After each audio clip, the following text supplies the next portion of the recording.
Hi guys, Dr. Scott Young today, and I'm always Dr. Scott Young. Okay, but today we're going to get into 2025 executive orders by Trump. Okay, so this one we're going to hit on one, two, three. Let's see here. Mm, Actually, we're going to do two of them.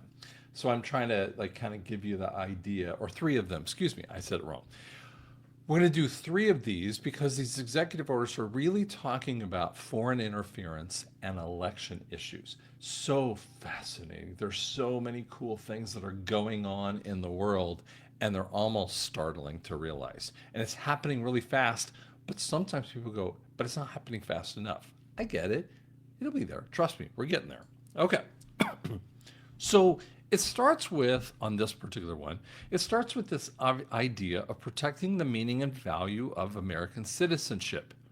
Now, it's explaining something about the executive order or the 14th Amendment.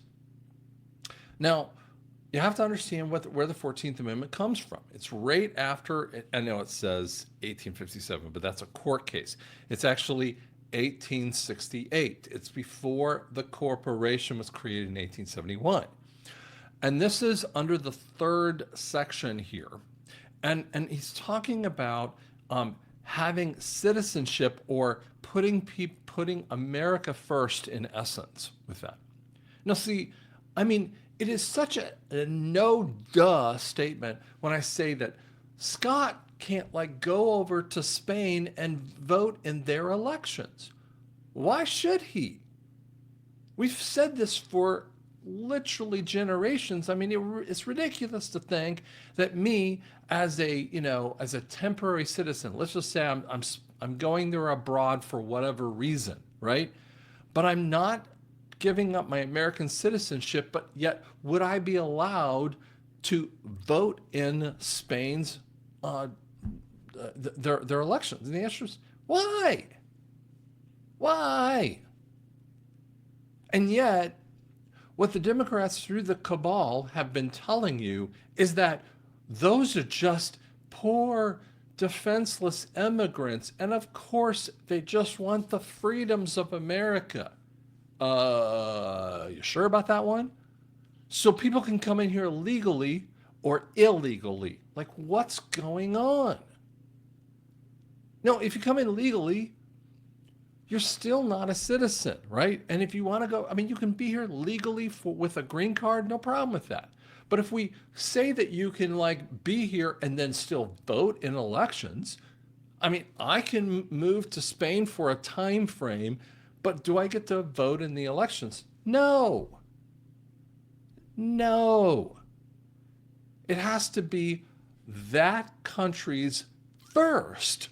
The goals are for that country first. I mean, and it's such a common sense conversation that the Democrats have to use different kinds of wordings, including, by the way, do you know Rhino Republicans are doing the same thing? And that's why Trump had to go, I'm setting this up from the beginning, boys and girls. Here's what he does. He uses the 14th Amendment, which actually is a conversation about Executive Order 13848 that is talking almost all of the same kind of thing.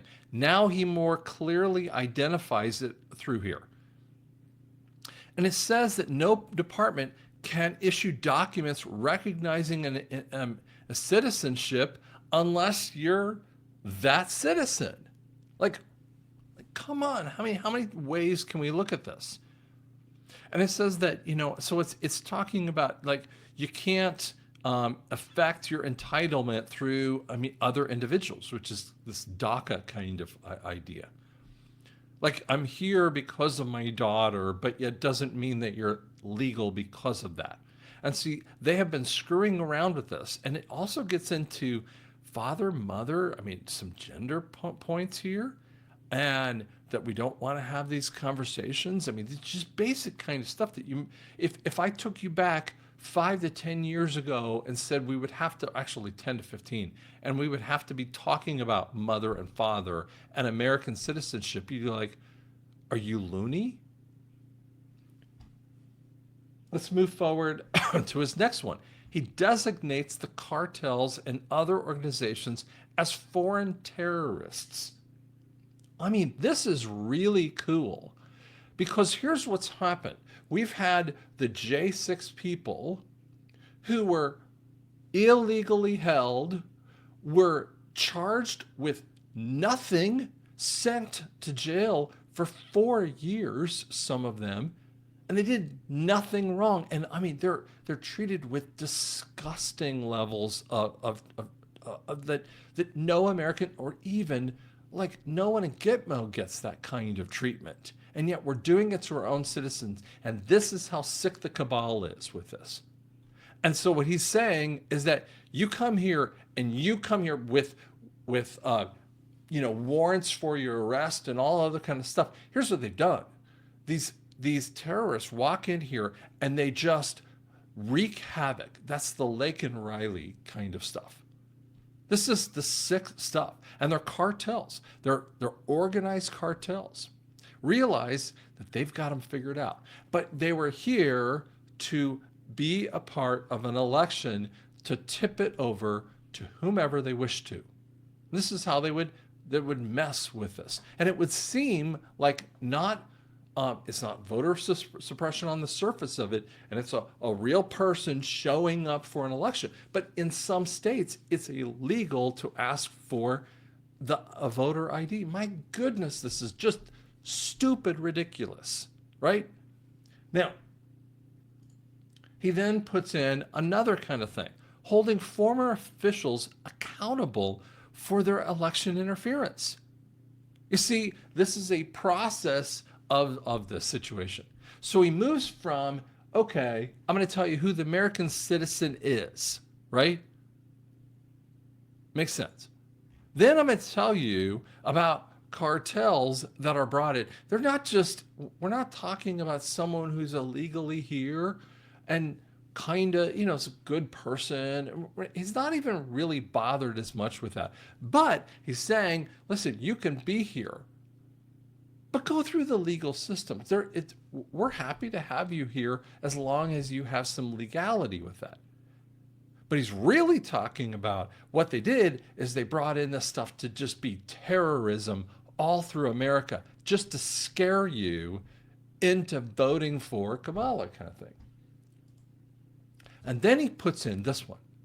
He holds the government officials accountable for election interference and for pushing out sensitive government information. This thing is pretty big.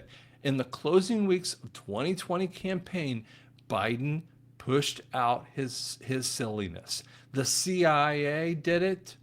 He's telling you interesting points here. Bolton did it.